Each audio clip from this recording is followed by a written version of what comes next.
মৰমৰ শিক্ষাৰ্থীসকল আজি আমি অনুশীলনী 12C ৰ কোৱেশ্চন নম্বৰ 1 ৰ পৰা কৰিব আৰম্ভ কৰিব হা প্ৰশ্ন নম্বৰ 1 টো হৈছে এটা ত্ৰিভুজৰ কালি A কালিৰ কাৰণে এই সিম্বলটো ব্যৱহাৰ কৰা হৈছে ভূমি B আৰু উন্নতি H বুৰৰ দুটাকৈ দিয়া আছে খালি ঠাই পূৰণ কৰা তোমালোকে এই প্ৰশ্নটোত চোৱা তোমালোকৰ এটা ত্ৰিভুজৰ কালিক ডিনোট কৰিছে সিম্বল দি A কালি মানে এৰিয়া তাৰ কাৰণে A দি ডিনোট কৰিছে ভূমি হৈছে বেস সেই কাৰণে B দি ডিনোট কৰা হৈছে আৰু উন্নতি হৈছে হাইট বা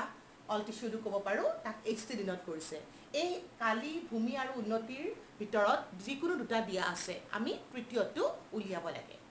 এতিয়া আমাৰ প্ৰথম প্ৰশ্নত B দিয়া আছে আৰু H দিয়া আছে তাৰ মানে আমাক ভূমি দিয়া আছে আৰু উন্নতি দিয়া আছে আমি A উলিয়াব লাগে অৰ্থাৎ কালি উলিয়াব লাগে গতিকে আমি সমাধান কৰোতে প্ৰথমতে ত্ৰিভুজৰ কালিৰ সূত্ৰটো লিখি লওঁ আৰু তাতে আমাৰ মানবোৰ বহাই দিম হা তো তোমালোকৰ ইয়াতে দিয়া আছে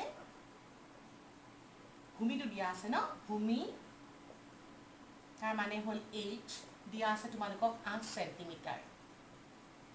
তাৰ পিছত তোমালোকক উন্নতি সিম্বলিক্যালি ভূমিৰ কাৰণে B ডিনোট কৰিছে ভূমি B দিয়া আছে আৰু উন্নতি H দিয়া আছে তোমালোকৰ 3 সেন্টিমিটাৰ এটা তোমালোকক উলিয়াব লাগে কালি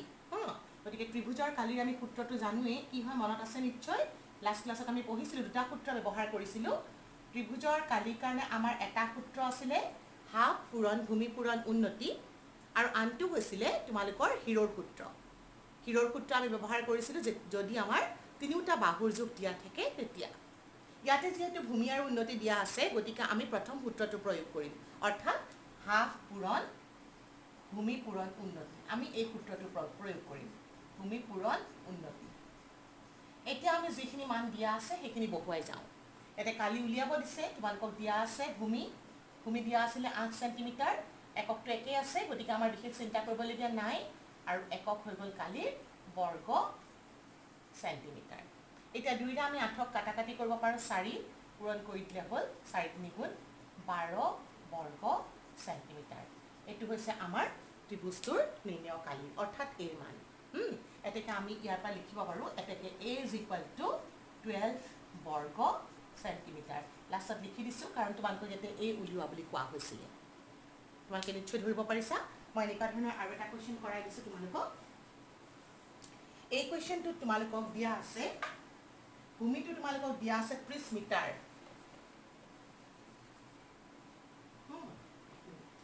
তোমালোকৰ সেকেন্ড কোৱেশ্চন নম্বৰ 2 ইয়াতে তোমালোকৰ দিয়া আছে ভূমি 30 মিটাৰ H হাইটটো দিয়া আছে 548 এটো কিন্তু দিয়া আছে তোমালোকৰ সেন্টিমিটাৰত আৰু কালি উলিয়াব দিছে তোমালোকে ইয়াতে মন কৰা ইয়াতে ভূমি দিয়া আছে 30 মিটাৰ আৰু উন্নতি বা উচ্চতাটো দিয়া আছে তোমালোকৰ 548 সেন্টিমিটাৰ তাৰমানে দুইটা একে এককত নাই গতিকে তোমালোকৰ ইচ্ছা মতে হয়তো তুমি দুইটা মিটাৰলৈ নাইবা দুইটা সেন্টিমিটাৰলৈ সলনি কৰি লোৱা সাধাৰণতে আমি কি কৰো পূৰণটো সহজ পাওঁ এই কাৰণে মই ইয়াতে কি কৰিছো মিটাৰটোকে সেন্টিমিটাৰলৈ সলনি কৰি লম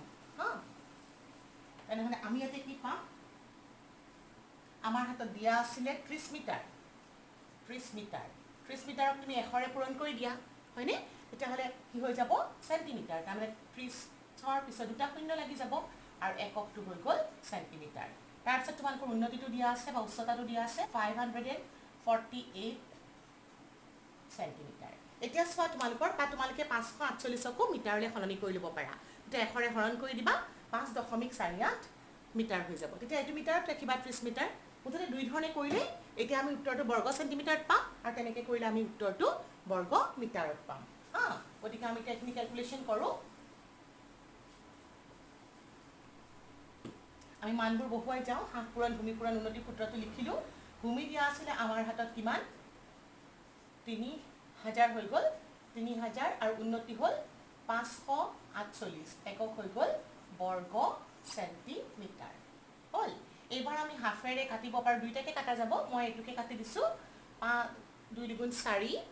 হাতে থাকিল 1 14 হল 7 আৰু 4 এতিয়া আমি 274ক 3000 দি পূৰণ কৰি দিওঁ এতিয়া আমি কি পাম শেষত থাকিব আমাৰ 1 2 3টা শূন্য থাকিব 3 4 গুণ 12 2 হাতে গ'ল 1 7 3 গুণ 21 22 2 হাতে গ'ল 2 3 2 গুণ 6 7 8 আৰু এককটো হ'ল বৰ্গ সেন্টিমিটাৰ এটো হ'ল আমাৰ 2 নম্বৰ প্ৰশ্নটোৰ উত্তৰ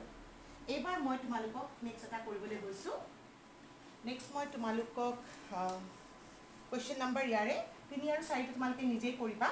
মই এবাৰ তোমালোকক 5 নম্বৰটো কৰি দিওঁ হা ওকে তোমালোকৰ 5 নম্বৰটো মচি দিছো ৰবা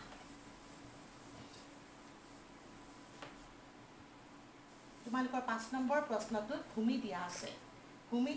8 সেন্টিমিটাৰ তাৰ পিছত তোমালোকক উন্নতিটো উলিয়াব দিছে আৰু কালি দিয়া আছে তোমালোকৰ a = 64 বৰ্গ মিটাৰ এইখিনি তোমালোকক দিয়া আছে এতিয়া তোমালোকে আকৌ আগৰ ধৰণে চোৱা প্ৰথমতে এককটো একে আছে নাই হেতু চাই লোৱা তোমালোকে দেখিছা ভূমিৰ এককটো আছে সেন্টিমিটাৰ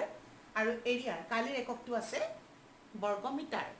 তোমালোকে বৰ্গ মিটাৰটোকো বৰ্গ সেন্টিমিটাৰলৈ নিব পাৰা বা তোমালোকে সেন্টিমিটাৰকো মিটাৰলৈ নিব পাৰা সাধাৰণতে আমি সেন্টিমিটাৰটো মিটাৰলৈ নিবলৈ বেছি সহজ পাম এই ক্ষেত্ৰত গতিকে আমি কি কৰিছো সমাধানৰ কাৰণে প্ৰথমতে মই ভূমিটো যেটো তোমালোকৰ ভূমি বুলি দিয়া আছে মই বিবিলিয়ে লিখিছো ভূমি 8 সেন্টিমিটাৰ দিয়া আছিল মই তাক মিটাৰলৈ লৈ গলো অৰ্থাৎ 8 হৰণ 100 কৰি দিলে মিটাৰ পালো হৈছে এতিয়া তোমালোকে ইচ্ছা কৰিলে এনেকেও ৰাখিব পাৰা বা দশমিকটো লৈ যাব পাৰা তাৰ পিছত তোমালোকক কালি দিয়া আছে 64 বৰ্গ মিটাৰ হল আৰু তোমালোকক উলিয়াব লাগে হাইট গতিকে মই ত্ৰিভুজৰ কালিৰ সূত্ৰটো লিখিলো a = half into base into height তোমালোকে ইয়াতে ব্যৱহাৰ কৰিছো কাৰণ এটা সিম্বলবোৰ কৈ দিয়া আছিল বা তোমালোকে ইচ্ছা কৰিলে ইয়াতে লিখি দিবা ভূমি ব্ৰেকেটত b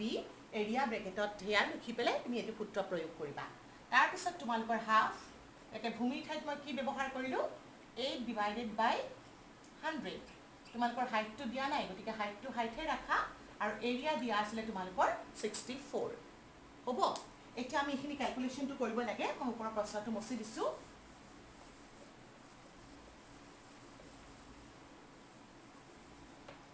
এতিয়া মই এখিনি এটো এফালে লৈ আহো পূৰণ কৰি দিলে হ'ল তোমালোকৰ 64 ৰ লগত তেনেহলে মোৰ 2 টো পূৰণ হ'ব আৰু 100 টো এফালে লৈ আহিলে পূৰণ হৈ যাব ইফালে মোৰ 8 টো তললৈ আহি হৰণ হৈ যাব আৰু এফালে থাকি গ'ল h এতিয়া 8 8 গুণ 64 হয় গতিকে এটো আমি জানোৱে সেইকাৰণে এটো লিখি দিলো আৰু পূৰণ কৰি দিলো 8 2 গুণ 16 দুটা শূন্য থাকি গ'ল তাৰ মানে h ৰ মানটো তোমালোকে পালা গতিকে তোমালোকে শেষত লিখিব পাৰিবা এটাকে h মানে কিমান h হৈছে অৰ্থাৎ ভূমি গতিকে ভূমিটো আমি কোৱেশ্চনটোত পাই গৈছো এটাকে ভূমি h = তোমালোকে পালা 1600 আৰু এককটো তোমালোকৰ কিহত কনভাৰ্ট কৰিছিলা মিটাৰলৈ কনভাৰ্ট কৰিছিলা গতিকে উত্তৰটো হ'ল মান 1600 মিটাৰ তোমালোকে নিশ্চয় এনেকুৱা ধৰণৰ কোৱেশ্চনবোৰ কৰিব পাৰিবা মই 1 2 আৰু 5 টো কৰি দিলো 3 আৰু 4 টো তোমালোকে নিজে চেষ্টা কৰিবা হ'ব এবাৰ মই যাওঁ কোৱেশ্চন নম্বৰ 2 লৈ 12 সিৰে অনুশীলনী 12 সিৰে হয় কোৱেশ্চন নম্বৰ 2 টো মই তোমালোকক প্ৰথমতে লিখি দিছো চোৱা তোমালোকৰ কোৱেশ্চন নম্বৰ 2 টো আছে ABC সমদ্বিবাহু ত্ৰিভুজ ABC সমদ্বিবাহু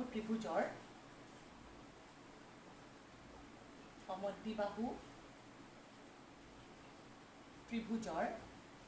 তোমালোকৰ ইয়াতে দিয়া আছে ভূমি আৰু উচ্চতা দিয়া আছে দুটা প্ৰশ্ন আছে মই এটা কৰি দিম ভূমি আৰু উচ্চতা দিয়া আছে